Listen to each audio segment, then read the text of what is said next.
All right. Well, we're going to go ahead and get started. Sorry, I'm running just a few minutes late. Thank you all for coming out today. And those who are tuning in from home, we appreciate you doing that. We have some stiff competition with this gorgeous weather. It is beautiful out. And so that's all right if some folks are out enjoying it and don't tune in now. Like I'm okay losing out to this kind of weather. But thank you all for coming. We're super excited that you're here. This is an opportunity for us to all have some time together and learn from some experts and professionals in the field in the space of comprehensive wellness and well-being, and how we can best apply these principles and understandings to ourselves and also our home life and with our families and whatnot. So with that, I'm going to go ahead and kick it off. I do want to say real quick publicly a big thank you to Omi's that's going to be doing some yoga with our two kiddos over here. They are, if you're not familiar with them, they are a practice here in town that does family and children yoga. And so they are dynamite and phenomenal. And so if you're ever looking for a place to do some yoga together as a family, check them out. So our first speaker, I'm super excited to introduce Dr. Glenita Bell. She is with us all the way from Washington, D.C. now, which is exciting and great, but has also a practice here in town as well, and done a number of things. She is a cognitive behavioral therapist and the founder of Heart to Heart Wellness Center. She is an absolute expert in this area. She's a professor and a practitioner. She specializes in treating depression, anxiety, mood, and behavioral disorders for adult and children. She holds certifications in cognitive behavioral therapist, as a cognitive behavioral therapist, a certified clinical trauma professional, and a licensed clinical social worker. Has her LCSW and her PhD. Her research interests include school-based bullying interventions, stress management interventions for helping professionals, and best practices for cultural humility in employment and academic settings. We are thrilled to have Dr. Juanita Bell here, and she's going to talk to all of us. I've got a handout that she's prepared that I will hand out while she's speaking. And with that, I'd like to invite Dr. Bell up to the podium. So let's give her a round of applause.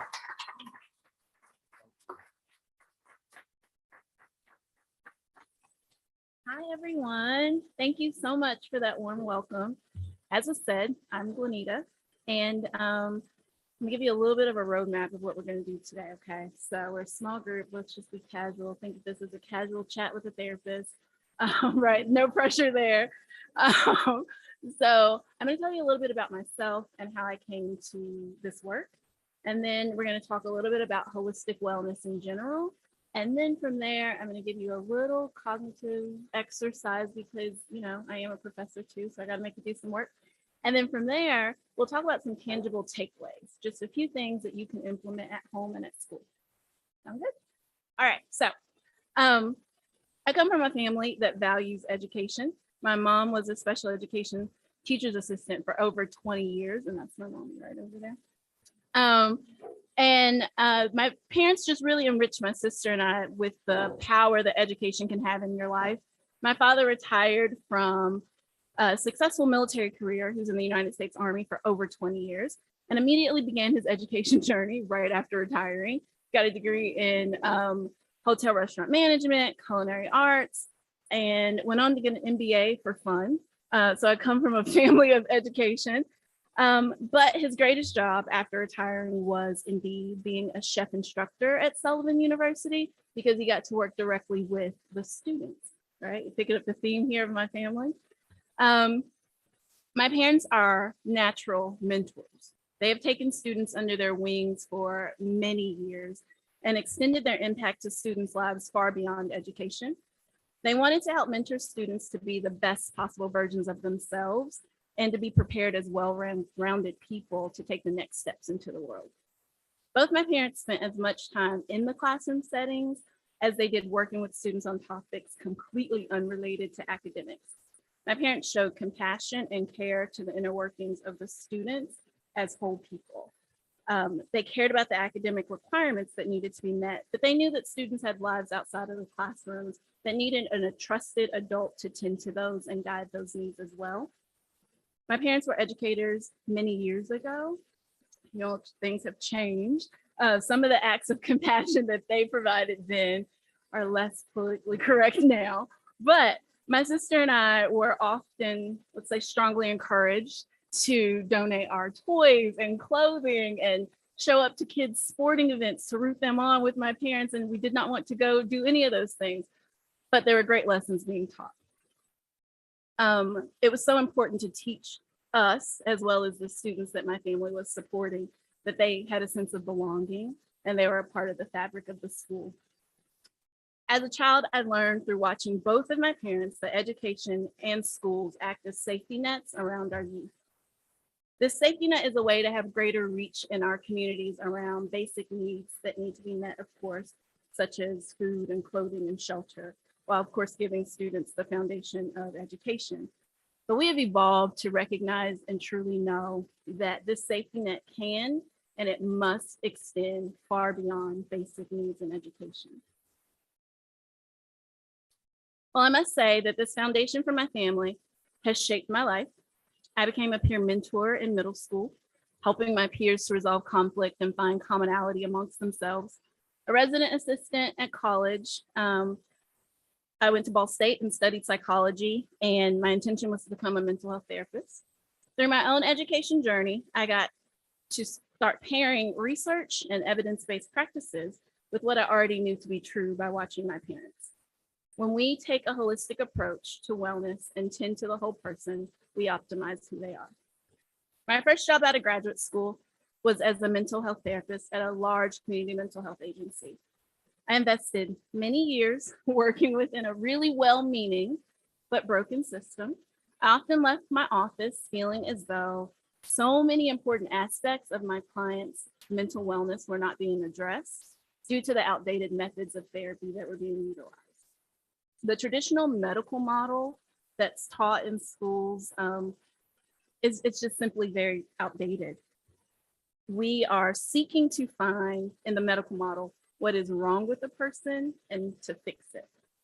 And that, by definition, is really the root cause of why we have so many stigma issues around mental wellness, right? If you have to come in and I tell you what's wrong with you and how to fix it, why would anyone want to do that? The evolution of mental health is looking at the whole person, finding strengths and maximizing those strengths as a means to address the spaces where a person can continue to grow. That is what mental health should look like. I wanted to be holistic in my approach and help my clients connect the dots across multiple areas of their lives, gain insight, and progress towards their goals. But that method of therapy eventually works the therapist out of a client, which is the ultimate goal of any ethical practitioner. But that's not the goal of big business. The greatest opportunity of my early career was getting to provide therapy in several schools. My specialization at the University of Louisville in my graduate program was school social work. We took a really deep dive into the effective approaches of being impactful to the well-being of students from a strengths-based perspective, as well as a holistic perspective within the school environment. This specialization included education around students' needs and the interventions best suited for those needs, as well as how to disseminate those needs within a school, ensuring that there's a whole school plan so no student feels singled out or left out. Simply put, the whole school environment and all that participate in it should exude and create such a culture and climate of wellness that various pathways to securing one's own well-being will not be an outlier in the school culture.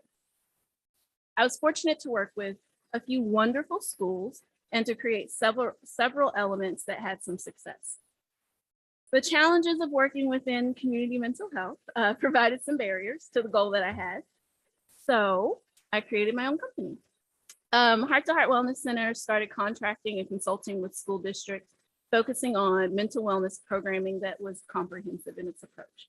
We were offering therapy and yoga and meditation right there to our students, teaching them not only how to work on their mental health concerns in that one-on-one capacity, in group settings, but also how do you take that and replicate that outside of my office, right? That's the goal. The goal is for you to take the knowledge of being able to identify what's going on with you and have a skill set to work on it, and then be able to go off and do that on your own with some support here and there from the adults around you. I think schools have no choice but to be involved in students' mental and emotional well-being. Schools are a consistent factor in the kids' lives every day. Schools have a huge opportunity to model healthy emotional choices and guide them through developing their own healthy emotional mental state. From some students, we may be the only place that they get that level of guidance. Examples from my own life have demonstrated to me that modeling from your family environment, as well as having opportunities at school to learn and explore mental health, will create a good foundation for children to grow from. So now let's talk about what holistic wellness is. Looking a little deeper, the phrase holistic wellness is beginning to get a lot of steam, right? A few years ago, you never heard that phrase, and now that's everything's holistic. Everything everywhere is holistic. But let's break down a little bit of what that really means. Holistic wellness is all about caring for the whole person, providing for your physical, mental, spiritual, and social needs.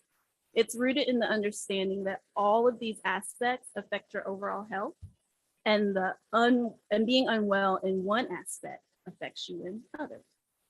Let's take stress, for example. It's a psychological response, but it also can cause physical symptoms, right? Such as headaches, trouble sleeping, gaining weight, muscle pain. And of course, that works both ways. While being physically ill can cause you to be anxious or depressed. Meanwhile, your spirituality and your relationships can actually boost your mental and physical health. There are studies that show having close friendships can lower your blood pressure, can reduce your stress levels, and can even improve your chances of surviving cancer. So understanding these domains or dimensions of wellness are vital to our mental health. And we're going to take a little bit of a closer look at those. With doctors now taking this approach, the doctors that do take the holistic approach, they don't just ask you about your symptoms, they ask you about you. They ask you about your overall health in your life so they can make personalized recommendations for you to improve your wellness. Those are the best doctors, right? Those are the doctors that have the waiting list that we can't get into.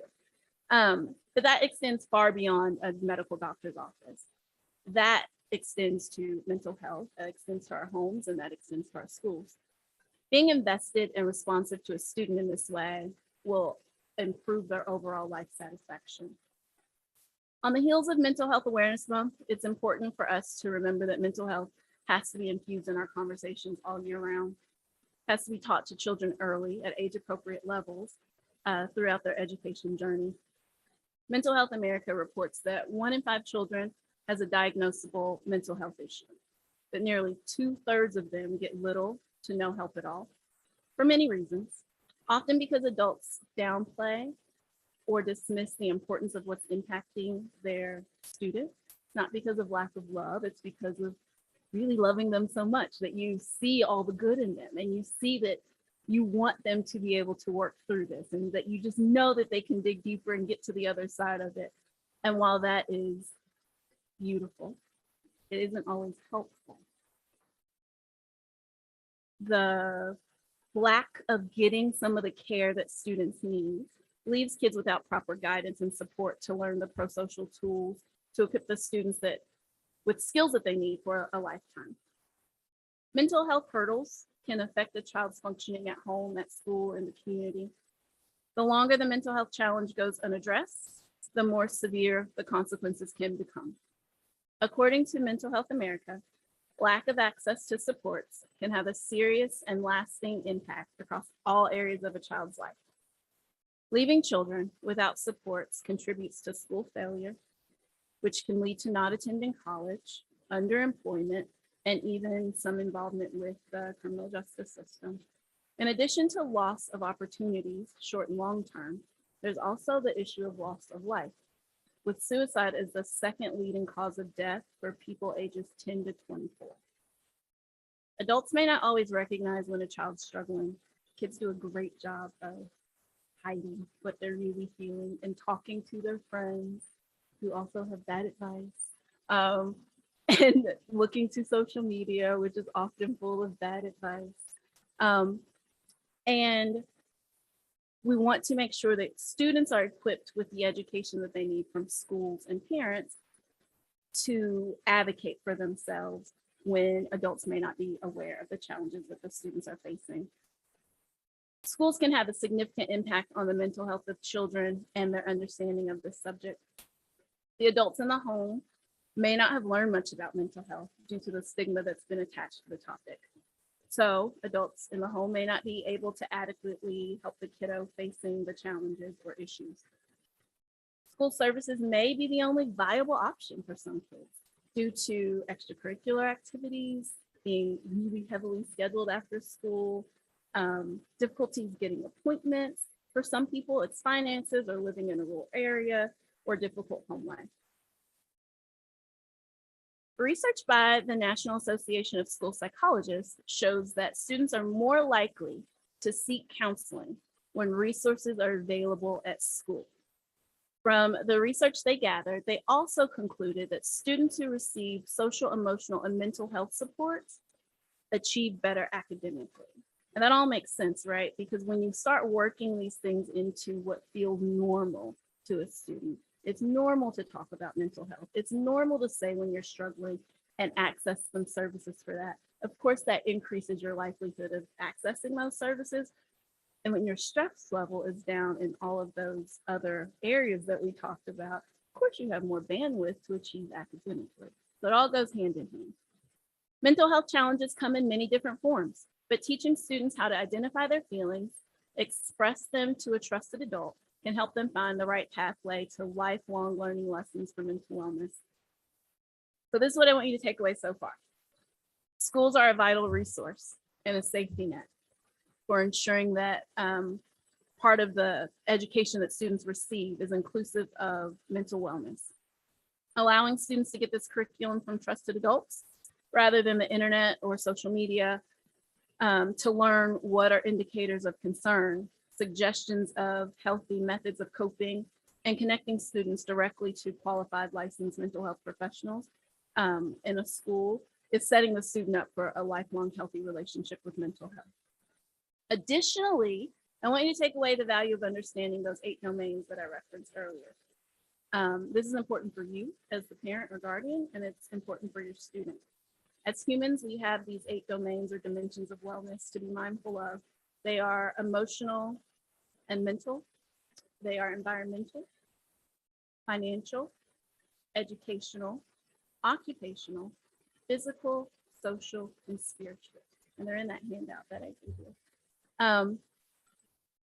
Wellness is such a broad term, and we all come at that a little bit differently based on our culture and our life experiences.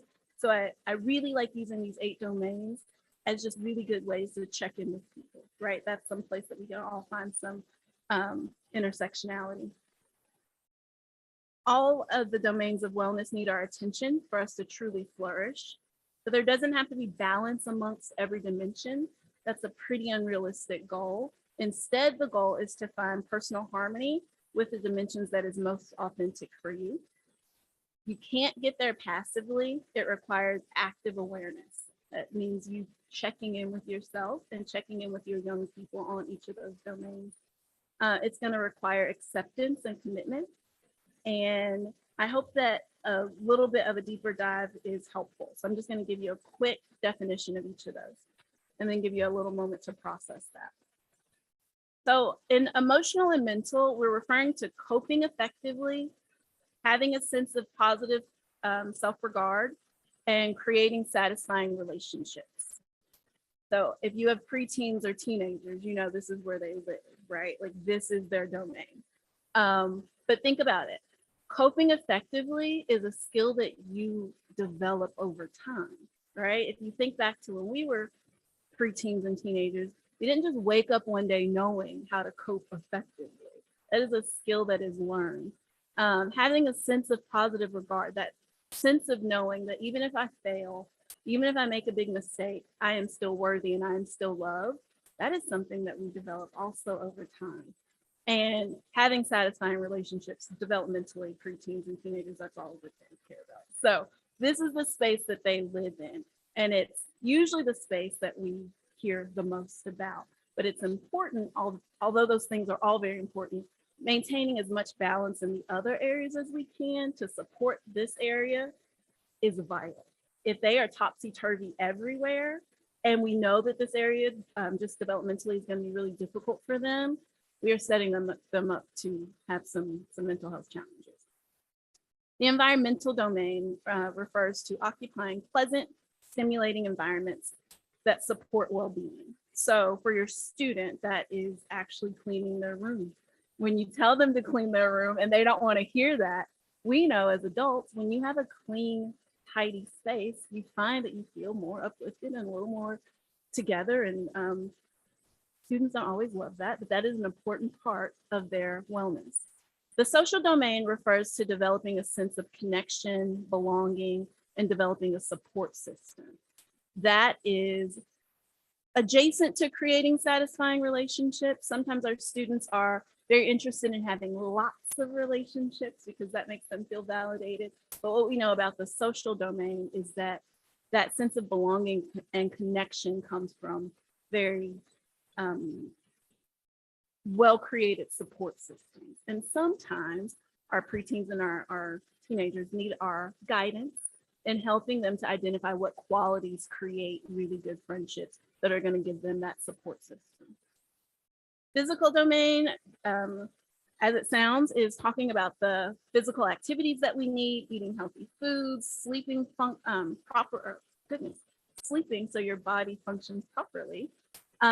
We know that that's important as an adult, but when you're able to talk to your student and detail how all of these things work together, it's less like, well, mom's always nagging at me and telling me to go to bed on time, and more, this domain is really important so all these other areas work properly. The financial domain is satisfaction with current and future financial goals. For students, this is, are they able to access the things that they want? And if they aren't, because we can't all have what everyone else has, that's especially with social media now, and you see what some people's lives look like, but it's also creating plans and pathways to get there. So it's the lessons that we were probably all taught as kids, that if you work hard, you can eventually achieve these things, right? But it's not feeling stuck and not feeling like it's hopeless and you can't. Intellectual refers to recognizing ways to expand knowledge and skills through stimulating activities. I know that school is so stimulating for our kids all day in every class, but there are going to be topics that they love more than others. And taking an interest in the topics that they're into and finding ways outside of the classroom to encourage those interests allows them to feel fulfilled in that intellectual domain. Occupational satisfaction and enrichment from one's work. If you have a student that is working, it's so cool for them to be able to work in spaces that they actually really enjoy. I have a client who has a lot of depression challenges. He is a kid that loves science.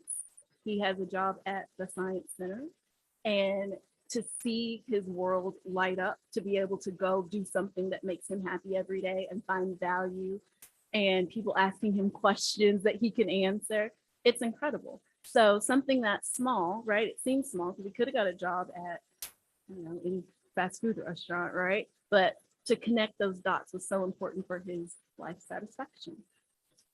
And lastly, spiritual domain. And that is less about religion and more about connecting to your sense of purpose and finding meaning in life. And I know that sounds really heavy for students and children. However, we find those meanings at different ages. I was in middle school being a peer mediator and knew that that was something that made life feel meaningful to me at that time, right?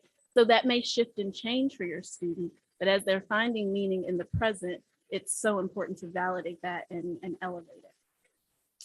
So as I said, realistically, most people are not killing it in every area all the time.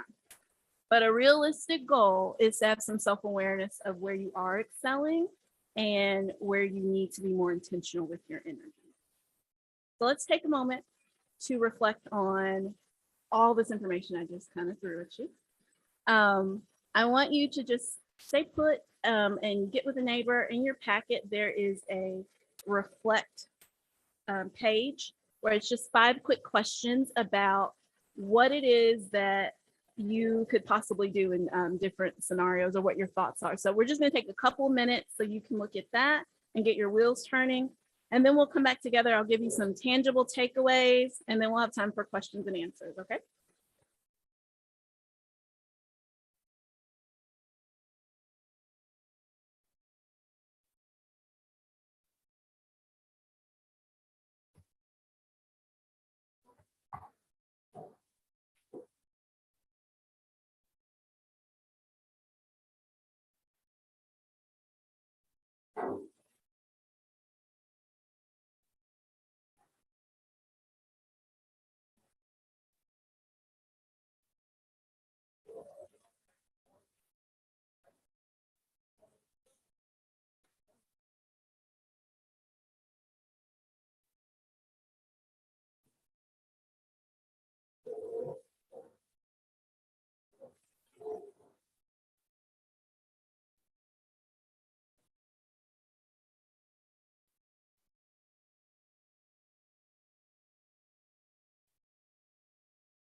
All right, guys, I hear really great conversation happening, but I'm going to pull you back.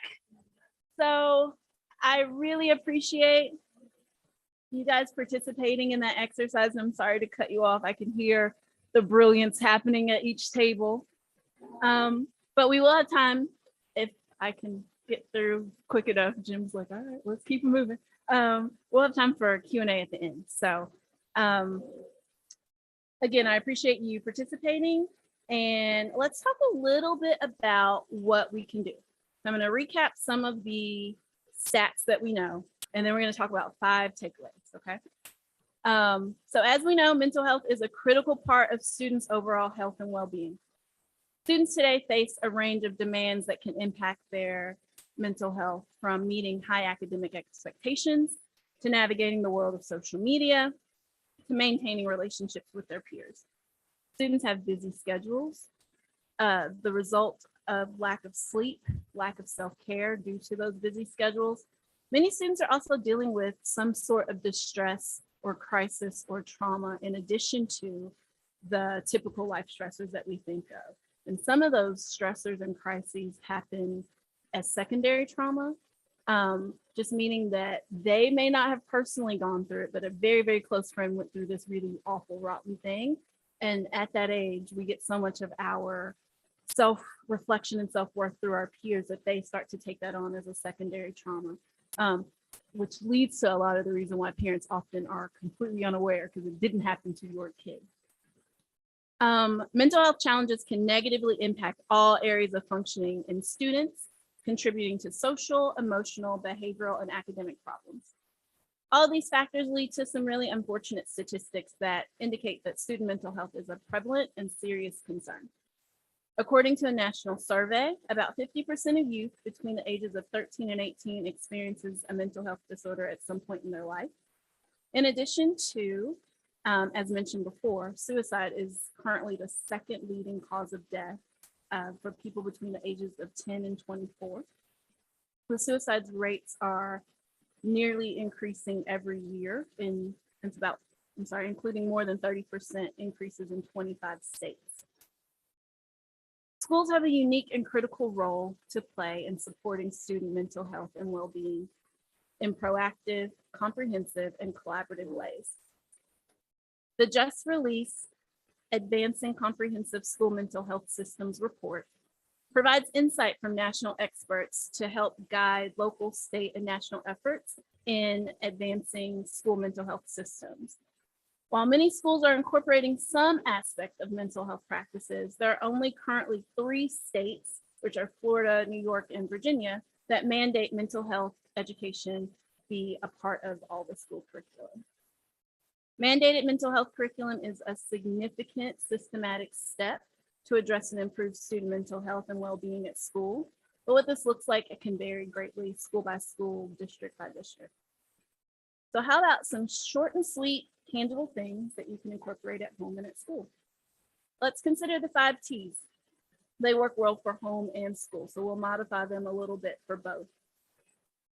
The 5 T's are talking, training, teaching, tools, and taking care. And again, these techniques are appropriate for home and school. Talking about mental health is vital. The more that we talk and keep this open and ongoing conversation, the more we decrease the stigma around just needing some help and needing to process things out loud with other people. Doing that at school is part of a curriculum, important and vital. Doing that at home, at your dinner tables, around the pool, just having those conversations that normalize that we're all people and we all struggle with something in one of those domains, usually all the time. Providing appropriate training, that's our second T, for teachers and staff and parents, also very important. The adults trusted to guide and protect students need training to appropriately identify and respond to signs of mental health concerns. Teachers are often the first adults that students turn to in times of crisis or distress because they're with them all day, 5 days a week, they're with our kiddos. And again, as we mentioned before, parents often can be sometimes out of the loop of what's actually happening in a kid's day-to-day life. There's all kinds of different training resources. school-wide, comprehensive, full school approaches, as well as just for staff one-on-one approaches about identifying signs and what to do if you notice mental health concerns in students. One program that we have here in Louisville is the Mental Health First Aid Program. I'm not sure if anyone's familiar with that.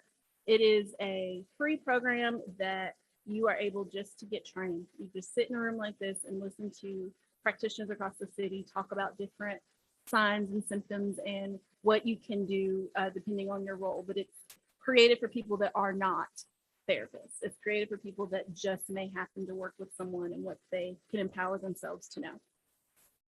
The third T is teaching. As we said, teaching is vital and it happens in the classroom and in our homes. The next T is tools. Providing healthy tools for students to utilize when they're feeling stressed.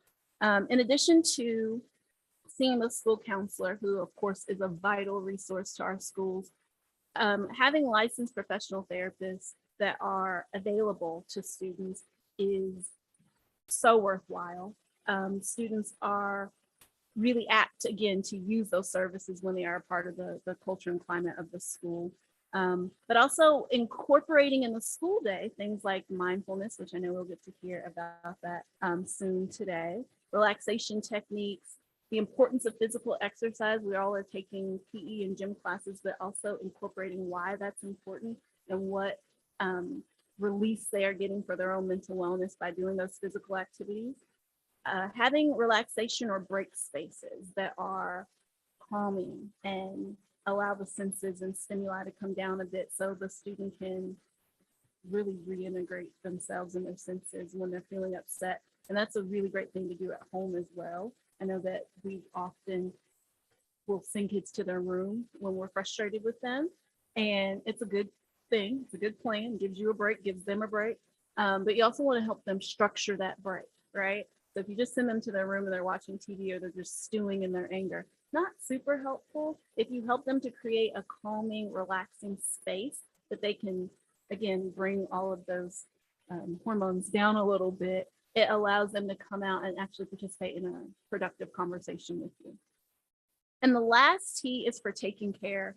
We're going to take care of our teachers and our parents. Our trusted adults must have water in the well that they're pouring from. So in addition to addressing our students' mental health needs, we have to make sure that the educators and the parents' mental health needs are attended to as well. Having a sense of transparency and modeling for your students, for your children, your students, that you're not always doing everything right, that every domain in your life is not perfect, that you've got spaces where you can grow and put more intentionality as well. That opens the door for clear and honest conversation with your youth. They're much more likely to join with you when you meet them where they are. And we can't do that by pretending that everything's perfect in our own lives, right? So I was actually just talking to Jim and we were talking about the domains and I said, you know, I felt like things were a little off for me and I didn't realize exactly. Well, I just moved a few months ago and I haven't been able to incorporate my spiritual domain since I've moved, right? That was disrupted and now my flow is different. Well, having this conversation with you, I'm realizing that that is an area I need to be more intentional about. But that's why we continue to have those self-check-ins.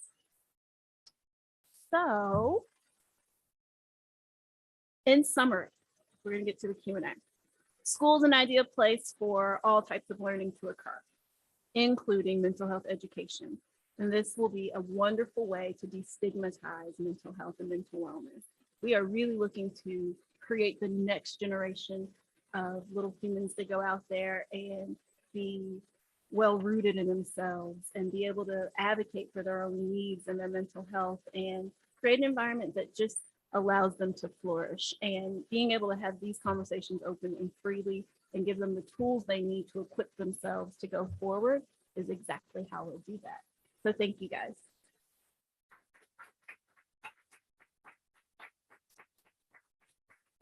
Thank you.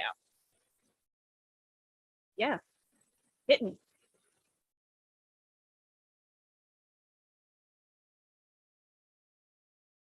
Don't feel obligated, but the space is here. Yes.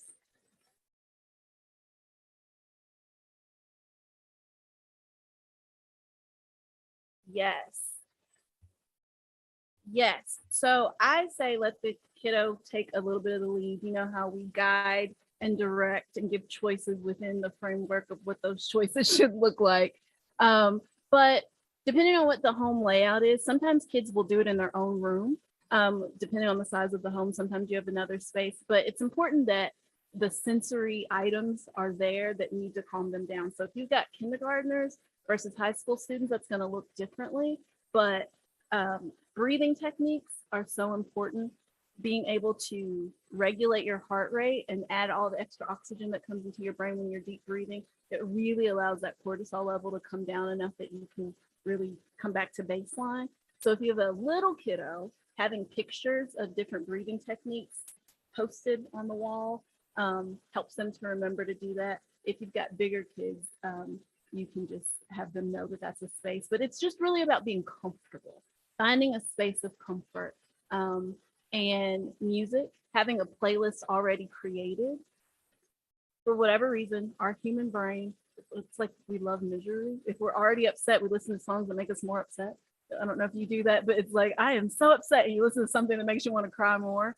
And we think that's healthy. It's not.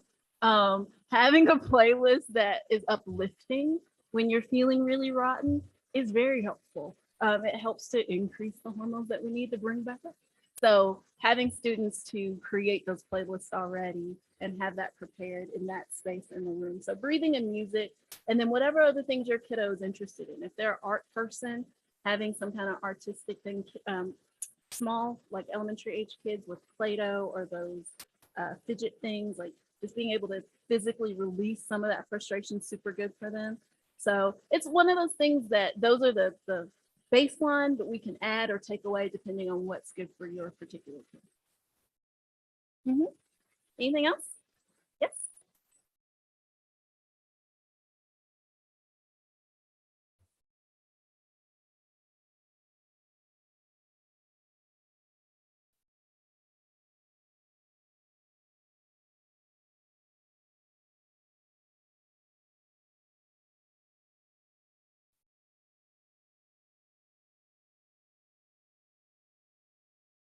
Right.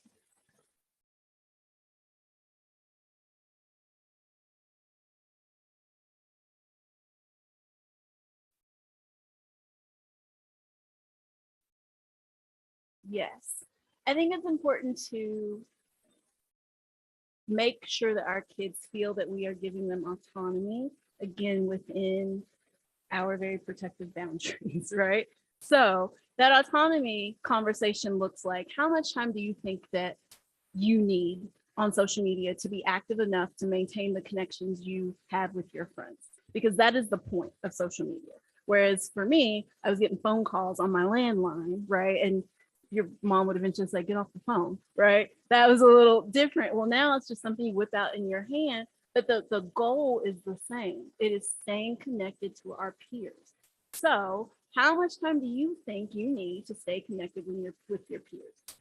That's how I would start that conversation. And then from there, putting those parameters around it. And it also has to do with schedule. If kids have a lot of downtime, that's how you feel your downtime, right? If you have a lot of downtime back in, the olden days, my day, you're on the phone. And now they're on their screen. So filling their schedules in a way that allows them to have that balance. And phone time, just like TV time or any other thing that we allow our kids to do, but just recognizing that social media aspect, although it is dangerous in many ways and we have to be mindful, it is a true way that they are connecting to their friends. And when I have a client that I've worked with for a couple of years who's a wonderful girl and has had some trouble with keeping good boundaries on social media, and the fallout from her not being able to know what the memes are that everyone's talking about, or it's just that is how they communicate. And when you're not able to participate in those conversations and you already have some self-esteem stuff going on, it makes it difficult. So autonomy, following up by balance of schedule to kind of create, I think, best practices. That makes sense.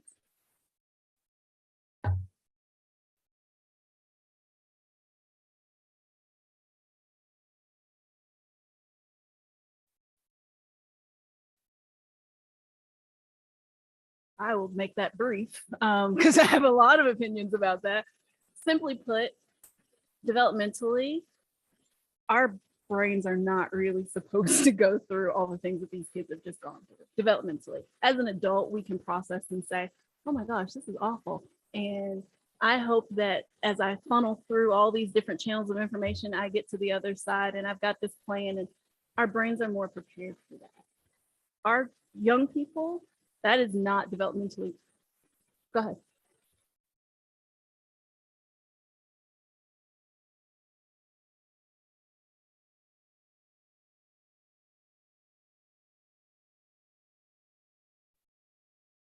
Yeah, so I'm saying that the pandemic, that's probably the word I left out. Sorry, the pandemic developmentally, students were not of the brain capacity, right?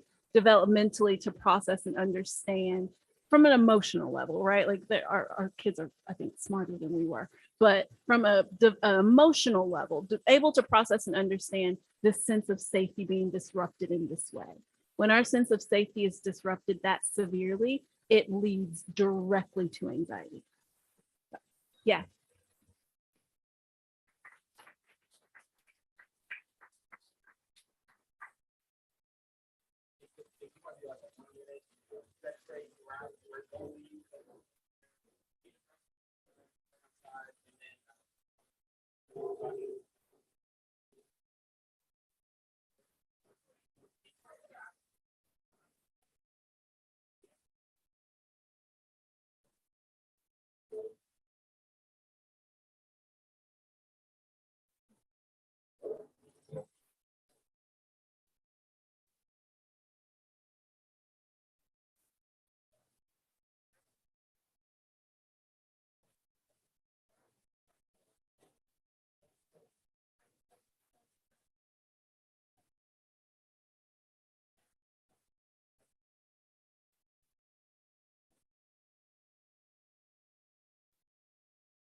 Okay, we're going to go ahead and we're going to get started with our next speaker. If you want to grab a seat, please.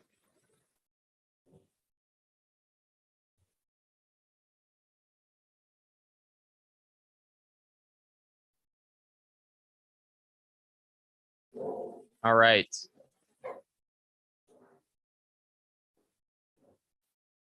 So our next, we're going to have a couple of folks come up here and talk to us. We have just a wonderful relationship and partnership with Earth and Spirit Center here in town, and have had the opportunity to work with folks over there in all different kinds of ways and capacities. Today we have Lori Haydorn Disselkamp. She goes by Lori HD to all the students, right? Yeah, yep. And is the director of retreats over at Earth and Spirit Center. She's going to talk briefly with us a little bit about the Earth and Spirit Center, just to give us some good information. If you haven't been to it, it's on Newburgh. It's a great resource here in our community. And then we're going to have Bunny Nash come up and talk to us, who's a career educator, counselor, practitioner, a former colleague of my wife's, who I completely forgot about when we were like putting all this together, which was really great and special.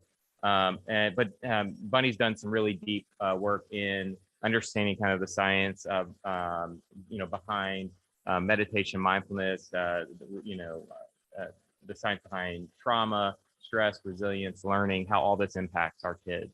And so Bunny's going to be able to give us some great information on the science behind all that. So with that, I think Lori, you're going to come up first, and then Bunny. Great, thank you. Hello, I'm only going to take a minute or two.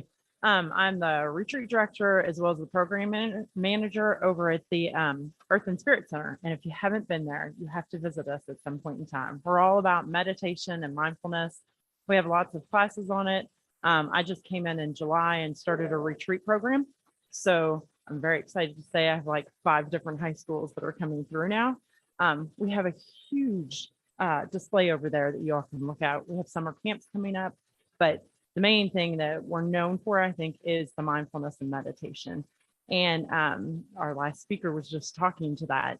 And when she was saying it, I was like, oh my gosh, it's so true. The breathing part of it all. It's the simplest part, but it's one of the hardest parts to get to. One of the programs that we have is Mindfulness Mentors, and they are actually people that have gone through years of meditation classes, and they have their own practice, and then they go out into our Louisville community to lots of different service agencies, and they do classes for free at different service agencies. And Bunny Nash is one of those. And so I'm very excited that she's here and able to talk to you all about all of her amazing background in the science-based mindfulness and meditation. So I'm not going to take any more time away from her, but I just wanted to give a little plug for the Earth and Spirit Center too. So come on up.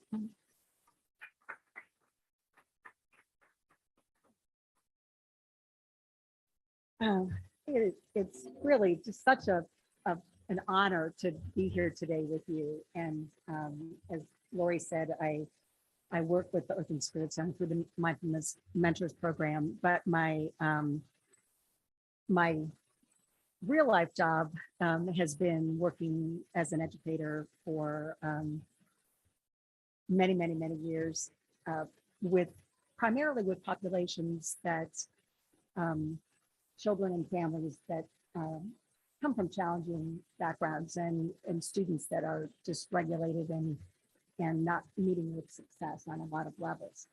And I started doing that in 1979 in a residential facility many years ago. And I think most of you, we change over the years, education particularly. This, all of a sudden, we're doing one practice and then we introduce a new idea and we're all into that.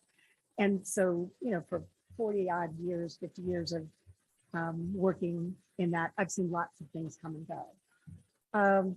But in the neighborhood of 15 years or so ago, I was able to go to a workshop where I was introduced to a neuroscience of stress and trauma and resilience. And it began to put things into perspective and really was transformational in the work that I did with students. And then over time really became one of those things that made all the difference in the world in my personal well-being and practice, as well as my colleagues, the other educators I was working with, family, etc. And so understanding the science, and yes, it's about the science of mindfulness, but it's really digging deeper to understand the science of stress and the science of resilience to understand why mindfulness ends up working in that capacity. So we'll talk a little bit about that today. And I get a little carried away. It's a real passion and I get excited about it. So I apologize if we, if I ramble a little bit, I'll try to get back on practice. So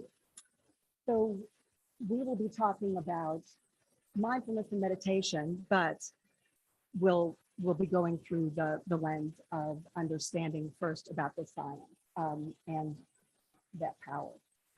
I'm not going to show the videos today, but I'll be glad to share this information, this PowerPoint and these resources with you. I can send it to Jim or whatever. So they'll be, we don't have the time to dig deep into that.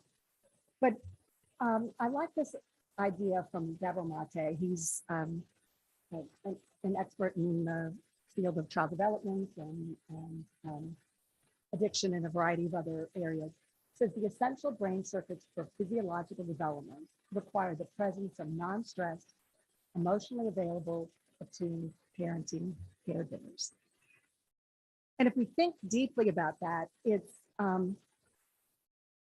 we know that our well-being, our presence with kids is important for their emotional well-being. That seems pretty logical, but this is talking about it's required for the brain circuits.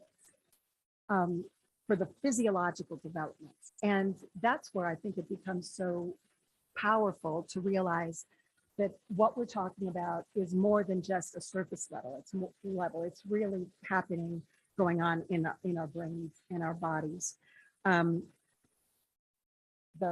Our relational presence with kids affects them on so many different levels, and I think that go ahead. And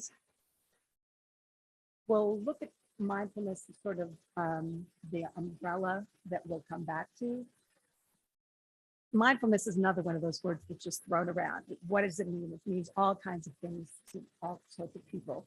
I'm sort of zeroing in on the idea that John Kabat-Zinn, who was one of the sort of brought mindfulness out of just the Buddhist sort of tradition into mindfulness stress-based stress reduction and a variety of things. But he looks at mindfulness as awareness that arises from paying attention on purpose in the present moment, non-judgmentally.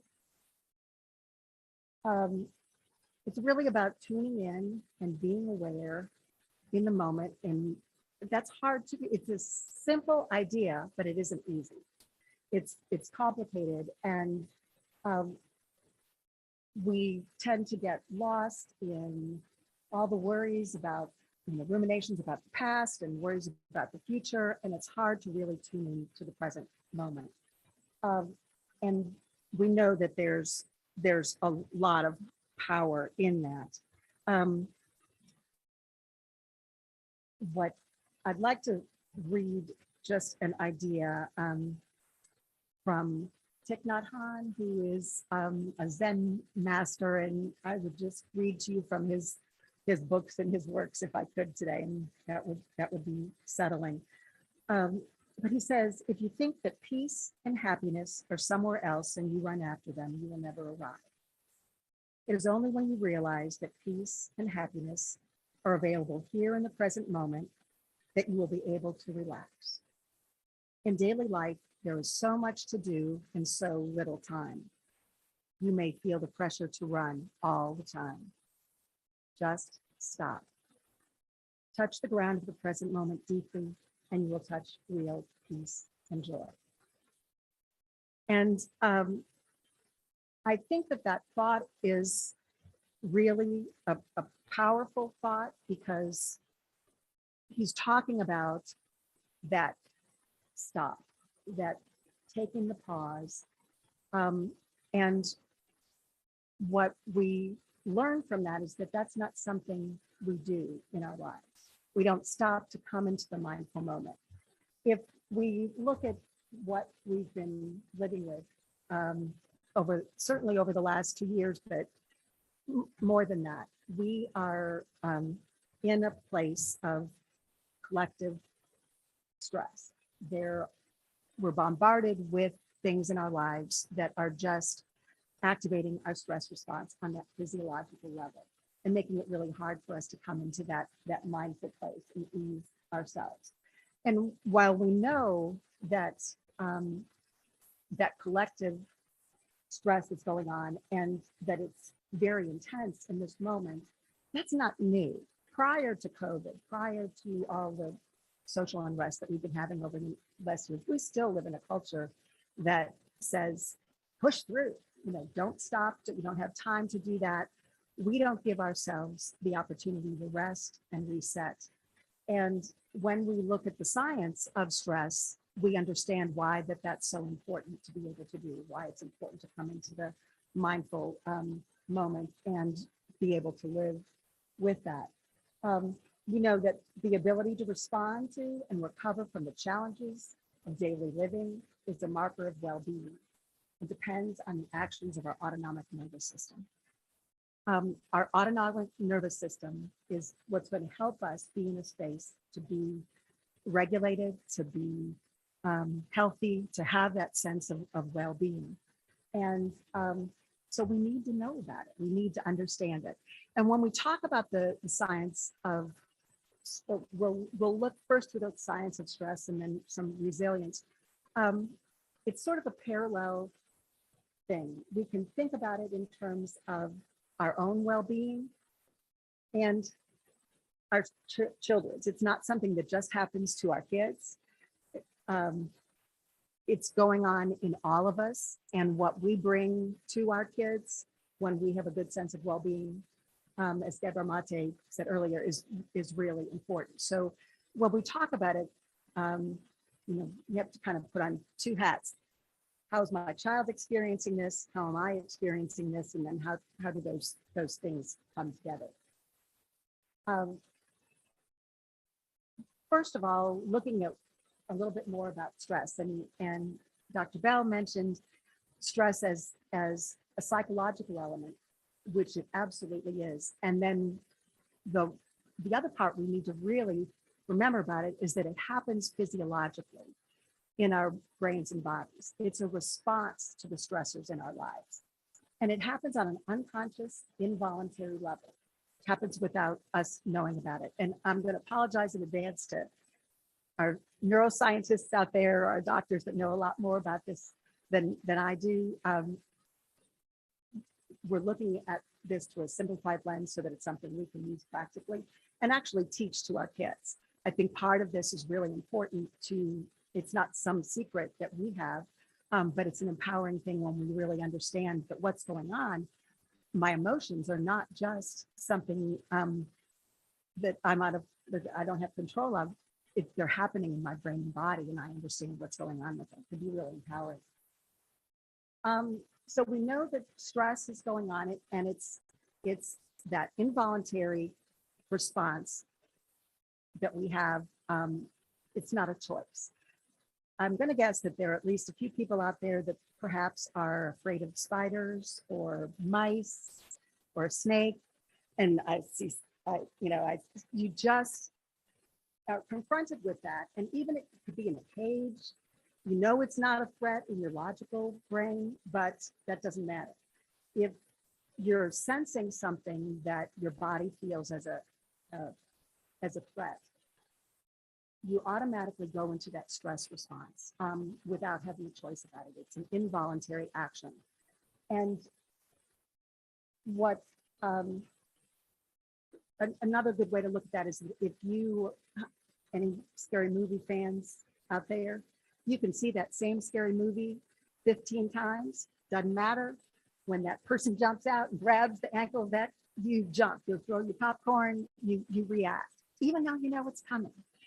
It's that involuntary response. And so when we get into that stress situation, we have to be recognizing that it's going to happen whether we want it to happen or not. It's not rational, it's not logical, and it's from the perspective of the person experiencing that. It's not the event itself, it's our reaction, our perception of that event. And so our kids are going to have really different perceptions of events than we do. We have students that are really upset over things that we say, well, why would that be important to you? Or why is that's no big deal? But if it's a big deal to them, if they perceive it as a threat, their physiology is reacting to it as a threat. And us telling them to calm down or not worry about it is not rational either, because their body is being activated, even though we may not think it's a big deal. So we'll look, most of us often we get confused between stress and stressors, and they're two different things. And we deal with them in two separate ways. Our stressors are the things that activate our stress response. They can be external, the traffic we had coming here today, or my bills, relationships with people, things that are going on out in the world. They can be internal. It can be that self-doubt that I carry around with me. It can be that I'm not getting enough sleep. There are lots of different things, but those stressors affect us in, they send our bodies cues of safety and cues of threat. And our stress is a physiological, neurological response when we meet a stressor. It happens, we get activated, and we have a shift in all the body systems that are going on within us. And that response is intended to help us stay safe. It's helped us adapt and survive. So it's a good thing, but understanding that we may even deal with our stressors. Our stressors can go away, but if the stress response is still going on in our bodies, we're still being activated by that. We're still carrying that stress around with us. So to deal with our stress, it requires us to do something to regulate our systems and to change that physiological response in our bodies so that we dampen or end that stress response. We'll talk a little bit about that stress response. Research from many different experts has told us lots of things that activate us and stress us out. But the brain is, conditions for trauma exist when three things are occurring. We know that we're setting off our stress response when we are sensing isolation, unpredictability, or restraint. Isolation is pretty clear to think about. It's when we feel alone, we're in this by ourselves. Don't have the support to buffer things that are going around. I'm handling it by myself. It is really dysregulating. It throws the brain off because the brain requires connection and relationship to be healthy. Unpredictability. When there's chaos around us, we don't know what's happening here. We don't know what's going to come next. Things are not familiar or comfortable. It throws our stress response into activation. And then restraint, I think most of us can think about the fact that if we were physically restrained, that would be very unsettling and hard to handle. But it really, restraint talks about something much deeper than that. It's when we don't have the ability to take action and do anything about what's going on around us. It's sort of that feeling of helplessness, being out of control and powerless, really puts us in a place where we feel like we can't be safe. We can't take care of ourselves or keep ourselves safe. So when those three things are in place, the conditions for being in chronic stress, maybe even leading to trauma, are there. Do those remind you of anything? It's what we have been living for these last several years, every single one of us. So we can recognize that in this moment in time, all of us, our children, our parents, the storekeeper, our neighbor, all of us are living in that state of chronic stress. Some carry it more than others, some get rid of it more than others, because even this level of stress is subjective. It's our own perception and how we handle it, so it's going to be different for everyone. But as a culture, we can anticipate that people are going to be on edge more. People are often less likely to be in a place where they're handling their stress well. On the reverse side, we also know what the brain requires to be healthy and have a sense of well-being. And that simply is safety and connection. If we are providing environments and opportunities for our brains and bodies to feel safe, that will keep our stress response from being activated all the time. And so these two elements are necessary if we want our kids at home, at school, wherever they are, and ourselves to have that sense of well-being. We know that feeling safe and connected are just necessary for that healthy development. I just love, most of us know about Maslow, and this is just sort of his hierarchy of needs superimposed on the brain, because that's where it really is going on. We have to have those basic physiological needs, that sense of safety, and then belonging if we want our kids to be able to develop and move through. We have this amazing autonomic nervous system. It's a genius system, and the number one goal of our autonomic nervous system is to keep us safe, for us to survive. And that will take precedence over everything. If our brain is not feeling that we're safe, it will adapt, it will react, it will respond to do what it thinks it needs to do to stay safe. We have a brain that's sort of the hub of this whole autonomic nervous system. And what I think is so interesting about the brain is that it's the only organ in our body that comes on not developed. You know, you come on, your heart's working, your lungs are working, you have muscles that, develop as you grow in a different kind of way. But our brains are not developed at all when we're born. And that makes, we'll talk a little bit later about the connection piece, but infants all the way up through the fully developed brain rely on those around them to make sense of their world around them because they can't do it for themselves. The thinking part of their brain is not developed.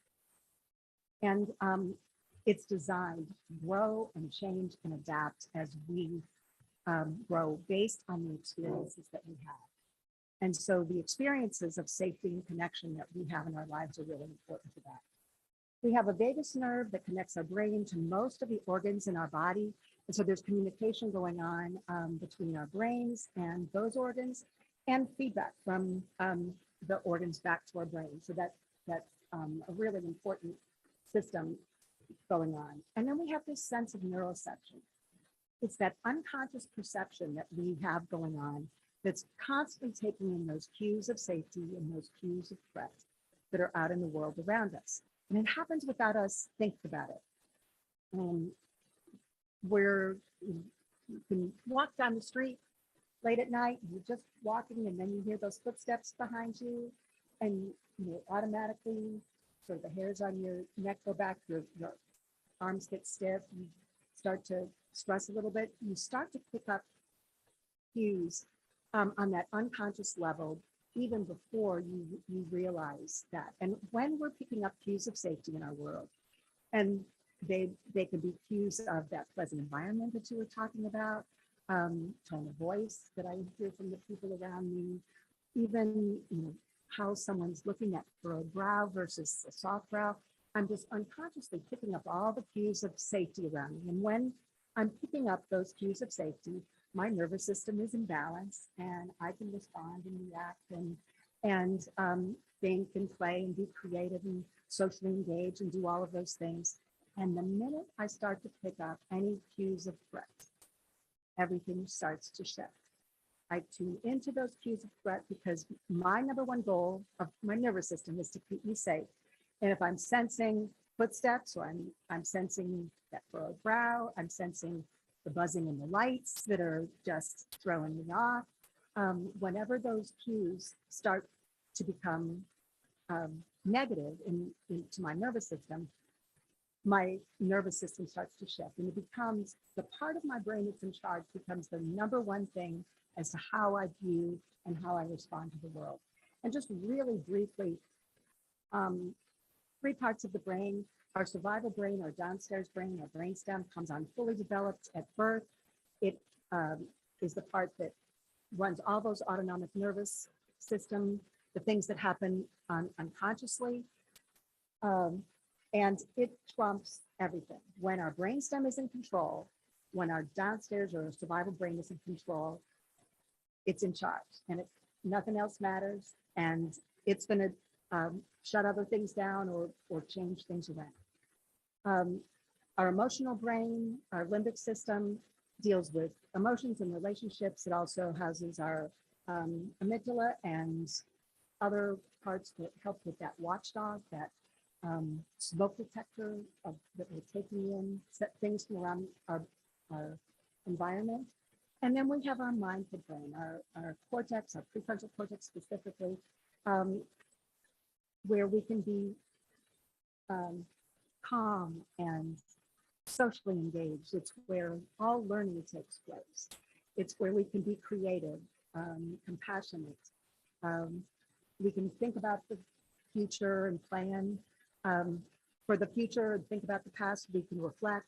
All of the things that make us human happen in our prefrontal cortex. And that is not on at birth. We've learned through research that our brains develop they're not fully developed until we're almost 30, well into our late 20s.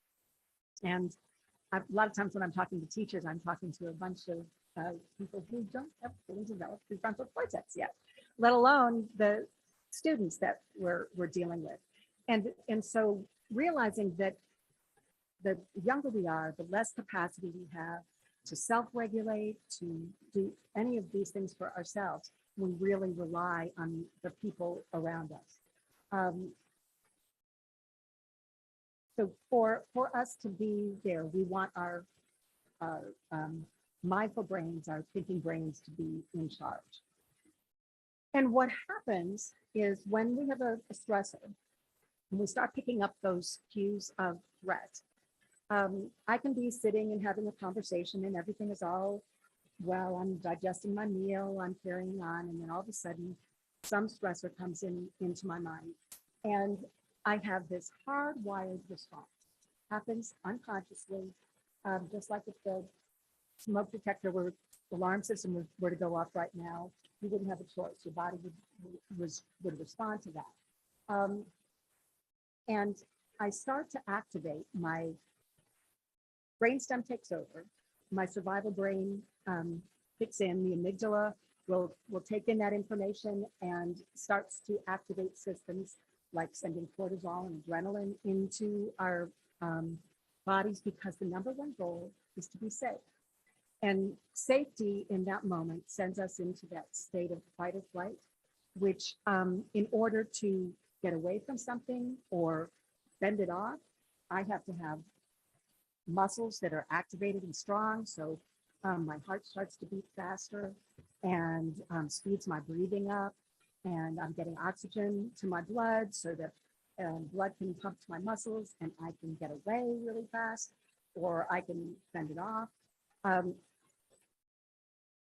All the systems start to shift so that I can protect myself in that moment. And I don't have a choice about it. It's going to happen. Other parts start to shift, even things like my pupils start to dilate so that I can take in from those days of having to see that predator out on the field, stay safe from that saber-toothed tiger. I have these little muscles in my ears that even shift, so that when I'm in my mindful brain, I can hear the human voice and I can take in language. But when I start to stress, that shifts and I tune into the predator sounds. I tune into high-pitched sounds and low-pitched growl kinds of things. And you become like, wow, the Charlie Brown talk is when we're stressed, you don't really hear what people are saying. Because the other thing that shuts down in this moment is your thinking brain. We don't have time to sit and analyze things when we're really in that stress response, when we're wanting to keep ourselves safe. It's if I'm having to get away from that bear, that proverbial bear, I don't have time to think, oh, he's cuddly, or maybe he's not cuddly. He's got brown fur. Which one is it? You know, if I did that, he'd have gotten me. Or if I step out into the street and a truck is coming at me, and I stop to think, how far away is that? I'm gonna be dead. So my body reacts and takes over, shuts down my prefrontal cortex and this. And it shuts down other systems that aren't necessary and essential for getting resources to the places that need them. So things like my digestive system starts to shut down, because I don't need to digest that hamburger that I just ate right now. That's not important. I got to get all my energy to my muscles at the moment. And so when you're familiar with phrases like, I was so scared I pooped my pants, that happens on a physiological level. It's your body reacting to that stress of fear and panic, and shuts down your digestive system. And have anyone that works with horses or animals, a lot of times you'll see animals evacuate when they become stressed or when they're in a state that's uncomfortable. They're preparing their systems to put resources into getting away. And we do the same thing. It takes a huge energy drain. So when we're in trying to put all our resources towards just survival, it's exhausting. And so when we're in that state of chronic stress, a lot of the time, we get to that place where we're really tired. The stress response is a good thing because it keeps us safe, but it's meant to end when the threat goes away. Hopefully, our body can sense that and then realize I don't need that cortisol and adrenaline, or I've activated and I've used my muscles to dissipate those neurochemicals from my brain and body. And so I can come back into that balanced mode and my brain comes back online.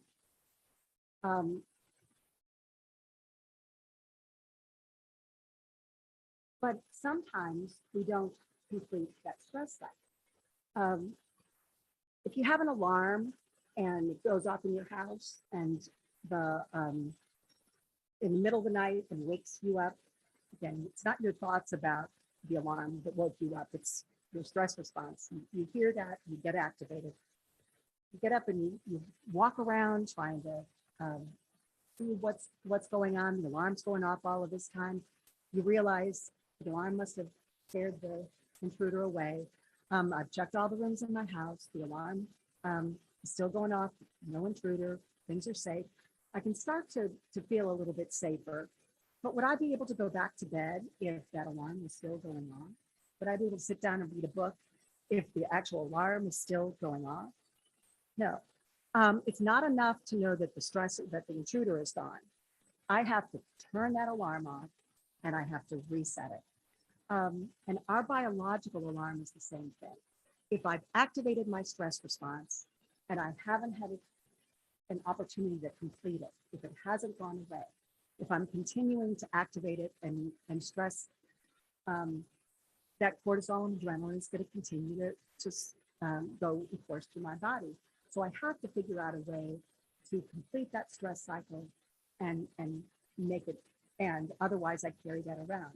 And it doesn't really matter, I have these shifts in my body in response to that stress. The brain doesn't really matter or know if the stress is caused by the bear in the woods or the stress is caused by the bills I have to pay or the test I have to take if I'm a child. It's going to respond in that same physiological way.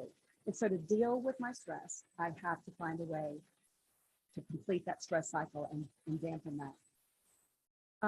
Most of the time, we're able to do that. We have a resilient zone or a window of stress tolerance where we have a baseline that we come back down to, and we have a breaking point. And most of the time, we can navigate, we handle our stressors,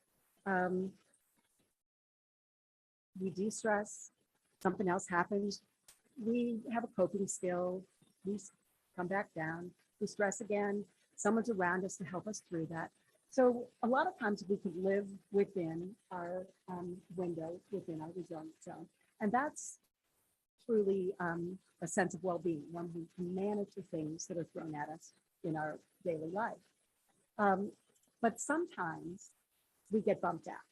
Sometimes things get too much and we get bumped out into the high zone where we're angry and frustrated. We reach that breaking point. Anybody reach their breaking point today at any time? That would be a good thing. If not, sometimes it's something little like, sitting in the traffic. It doesn't have to be a big stressor to push you up to a breaking point. And sometimes we get bumped into our low zone where we are sad or depressed or exhausted. The more often we get bumped out, the harder it gets for us to come back in. The longer we stay out of our resilient zone, the harder it is to get back in. And when we stress, if we start to come back down, but before we have a chance to rest and recover, we stress again. Instead of our baseline staying down here, our baseline starts to rise. Our resilience zone gets smaller and smaller, so that it takes less to bump us out, and it's harder to get back in and stay there. And I know I've worked with kids that sort of live right below their breaking point. They have a really small resilience zone, and it takes nothing to bump them out. And our resilience zones vary from, they're not the same, they can vary throughout the day. And there's some days when I feel like I'm a really wide resilience zone, I can handle lots of things and it won't push me to my breaking point. And then other days when maybe I didn't get enough sleep, or maybe I've got a lot more worry on my mind, my resilience zone is smaller. And I have to work harder at having the skills to cope. And again, thinking about that in terms of our kids, what are the things that are closing their resilient zones, and what are the things that we can do to create those environments of safety and connection that will open their resilient zones? And we know that collectively, again, we have smaller resilient zones on average, culturally, than we had a couple of years ago. And so thinking about, what am I doing to open my resilient zone? What am I doing that gives me the skills to come back into my resilient zone?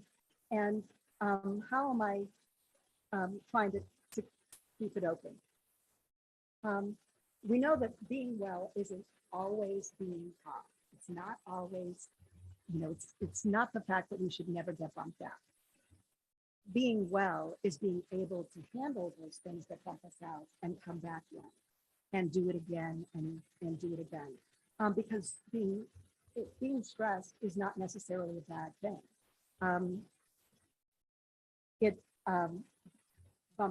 Being stuck in stress is what is challenging. And so we have lots of things that happen to us when we get stuck in that stress cycle, because it's meant to be temporary. Everything from the brain on the left is a typically developed 2-year-old brain. The brain on the right is a child that has been in a Romanian orphanage.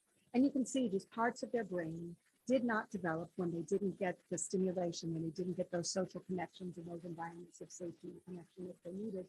It happens on a physiological way. It changes the architecture of our brains. It also affects our every organ and system in our body. Our heart blood pressure goes up because our heart's pumping faster in chronic stress. And so thinking about how we complete the stress cycle, and in terms of our kids, I'd like to throw this in, is that when we know when our kids are in that stress brain, their emotions are high, their logic is low because their thinking brain has gone offline. It's not a time to reason with them. And a lot of times that's what we do. We try to reason, we try to cajole, we try to explain things away. And what we need to really do is to go back and be in that relational space, get that ourselves regulated, and then we can get to relating and reasoning. And I'll leave you with this, because I know we're about out of time. There are lots of ways to regulate and to end that stress cycle, but we know that movement and exercise are absolutely one of the most efficient and powerful ways to end that stress cycle and to get us back into a regulated state. And physical activity, helps us do that because it uses up those stress hormones. It lets our bodies do what it's meant to do in those stressed times. We also know that breathing is one of the most powerful things that we can do, because our breath is the only part of our autonomic nervous system that we have control over. Our breath changes when we get stressed. You breathe faster, you breathe maybe more erratically. We can see the state of our brain by looking at our breathing oftentimes. But the powerful thing is that you can use your breath to change your brain state. And by tuning into your breath, by slowing down, particularly that out breath, you begin to send cues of safety to your brain saying, this person has time to take a breath. This person has time to breathe out. They don't have to run away or fight something off right now. I can start to settle down. And so you can begin to complete that stress cycle by breathing. And I'm not sure what kinds of things you might do. They may involve some breathing techniques that will show this. But mindfulness is one way to really engage, whether it's mindfulness meditation or just being mindful in the moment and using your breath throughout the day in ways to help you regulate yourself. I'm going to skip ahead to, well, I'll leave with this. Whether it's the science or the ancient wisdom of meditation, we look at our breath as being a really powerful resource. Thich Nhat Hanh said that mindful breathing is basic practice. No one can be truly successful in the art of meditating without going through the door of breathing. And James Gordon, who is the founder of the Center for Mind Body Medicine, really looking at that whole approach of connection between mind, body, and spirit, is that when we meditate, we're reversing the biological damage that trauma does. Meditation calms the storm. It quiets the amygdala's frenzy, balances the sympathetic nervous system's fight or flight response, and lets us get into that digestive, that rest and digest state of that parasympathetic calm, get back into our calm mind.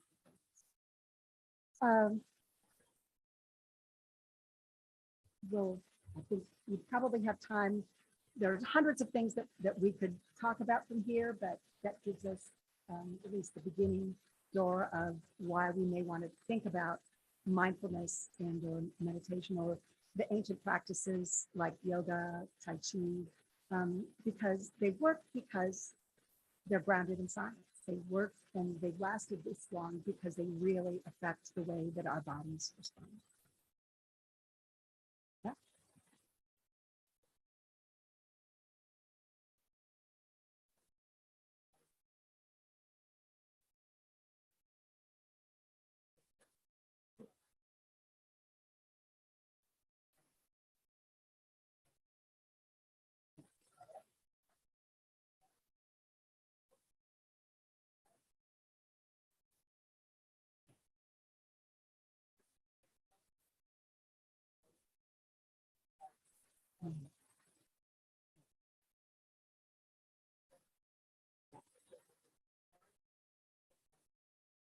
The activity.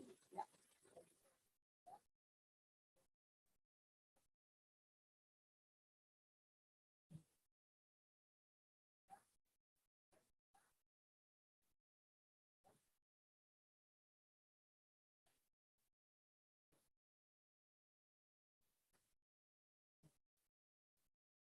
And all the somatic practices, they be really, it's not just thinking about things, it's doing something to re-regulate and address what's going on in our brains.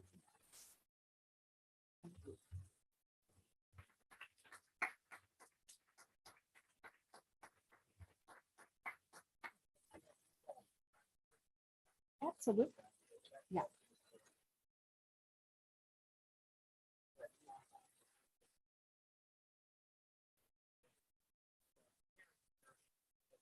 Really incredible work in our lower school around meditation practices for our kids. And so I asked her to come to actually talk us through some of her work, and then also some of the things that she's done this week, and also walk us through a meditation practice for ourselves as well. So I know we're running a little bit late on time. If you can stay a few minutes after 4, fantastic. If you need to go, totally fine too. The only thing I would ask is if you have to leave right at 4, just to be really quiet when you just go.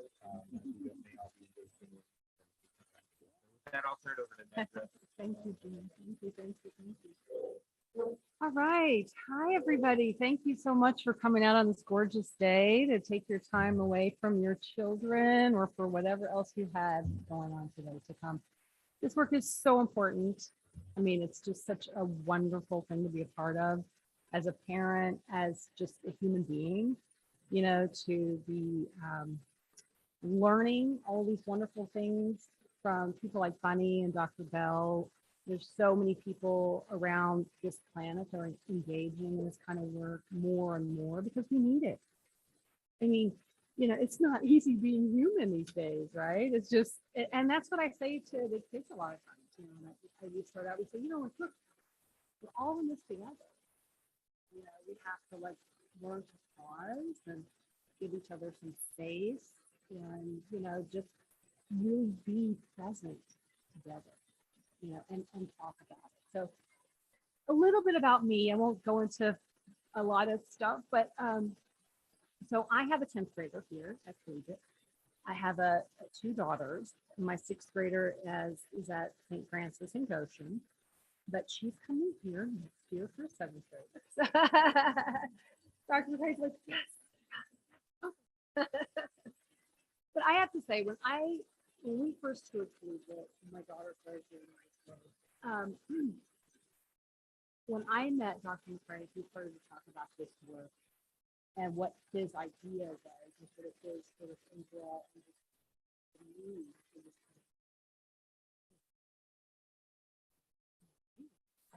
totally get what he's talking about. I love this work, and I already told you this parents and children are social, so like we were just talking about it. So that was one of the reasons why I said, my father loved it too, but it was kind of this kind of experience. So when my daughter was much younger, we were in New York. Her first grade teacher, you know, he was kind of one of the biggest influences on me to start doing this practice, start teaching this practice, and get people in for the children in the schools, for the children at home, for myself as a team, for my relationship with my husband, my relationship with my friends. It totally changed my life. I started about a dozen years ago, and now I feel like I'm a completely different human because, you know, I have more presence. I'm able to relate to everyone around me. You know, I'm able to climb the bars in ways that I never used to. So, you know, I think that when we can have this kind of practice,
so they were doing this thing called tunnel meditation, where the children would, they built what I know houses, 4 houses.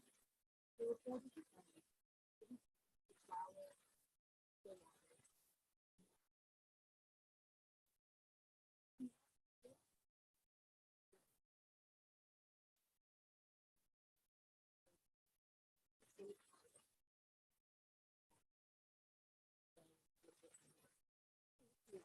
to bring them back to that relation to the earth and science and that really definitely. And so they take these elements and then you start to relate them to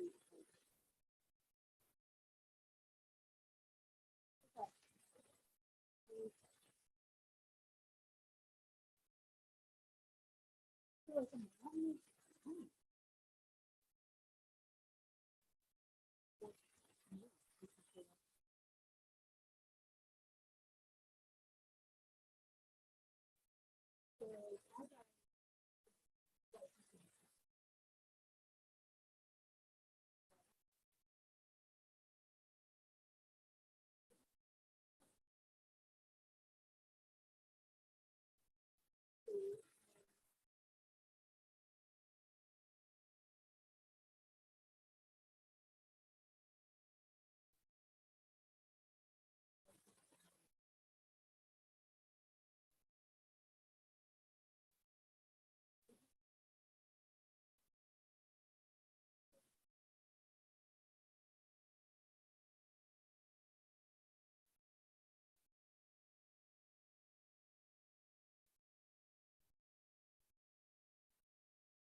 My meditation support that I offer for folks is called holding space.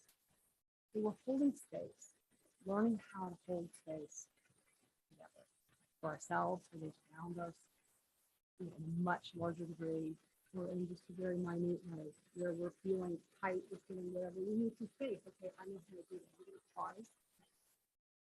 I'm gonna breathe. I'm gonna find some space.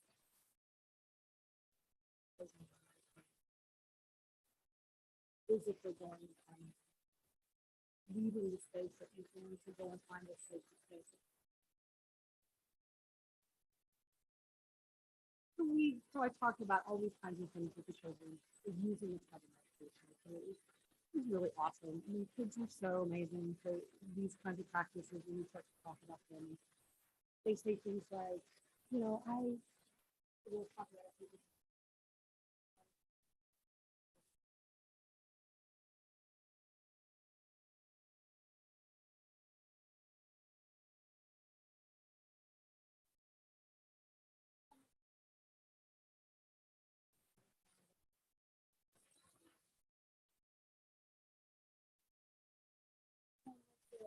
One of the things that really resonates, Bridget was in these practices.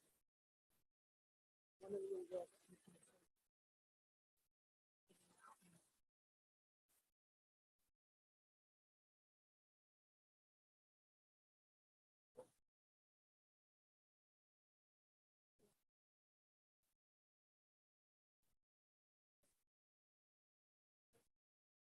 I think so.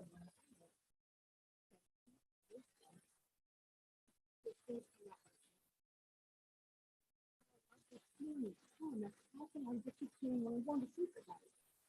What can I do? Like, you know, this kind of a practice. And it's just is to then what you do. So, you know, it's important that we give our children these opportunities, giving them the tools. They may not resonate with them at that moment, but it might, you know, really resonate with them. Might become, you know, leaders and guiders, this kind of work. So I just wanted to show you this little video. This is it's one of my favorite little short videos that I showed you. So I showed this on the first day.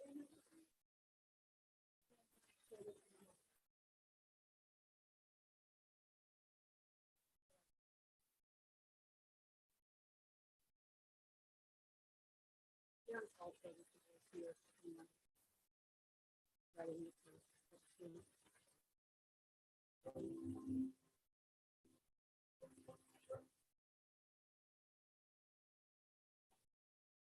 The story usually attributed to the main character tradition, which is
So these kind of videos and teachings are available on so many platforms these days.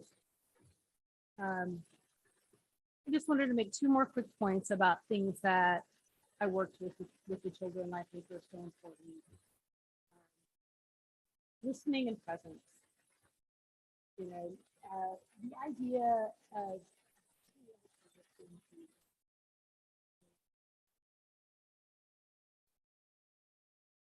but the reason listening for something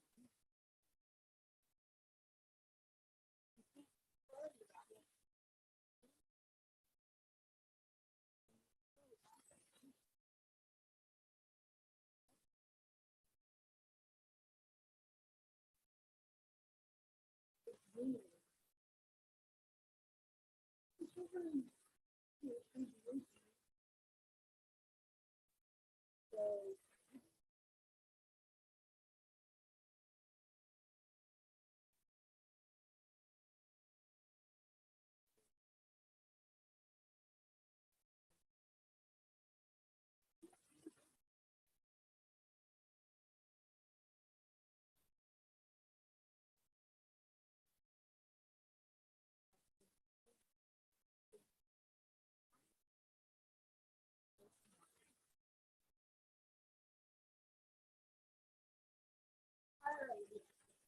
somebody to listen to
day-to-day practice. It's like they said, it takes practice. The more we do them, just like sports, practice,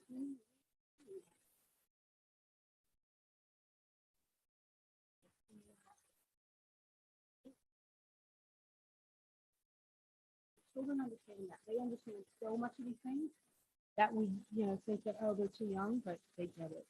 They get it.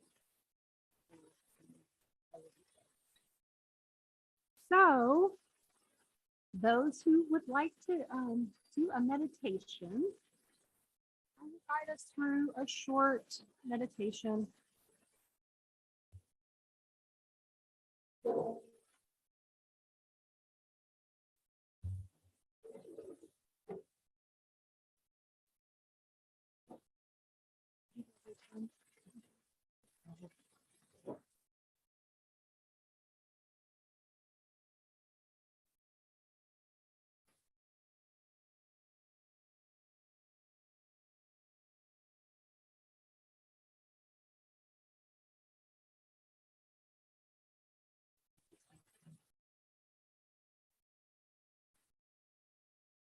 A lot of folks think that, you know, if they've never done, by the way, who's ever in the room? Who's practiced meditation, done meditation at all in their lives? Ever done guided meditation? Most people, when they start, they think, I can't do this, I cannot do this. Being here is not to necessarily have an empty room. It's kind of impossible for humans to have a sustained period with nothing. It's the practice of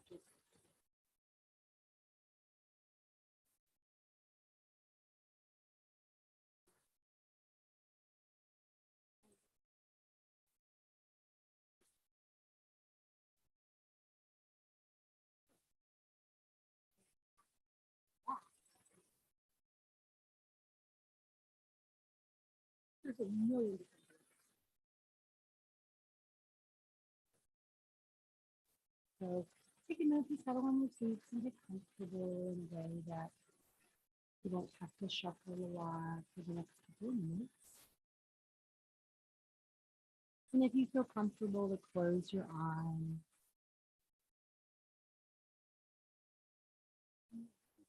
settle in with your eyes closed. We'll begin by taking in a deep breath through our nose and releasing through our mouth. Breathe in through the nose, through your mouth. Do that one more time. Breathe through your nose.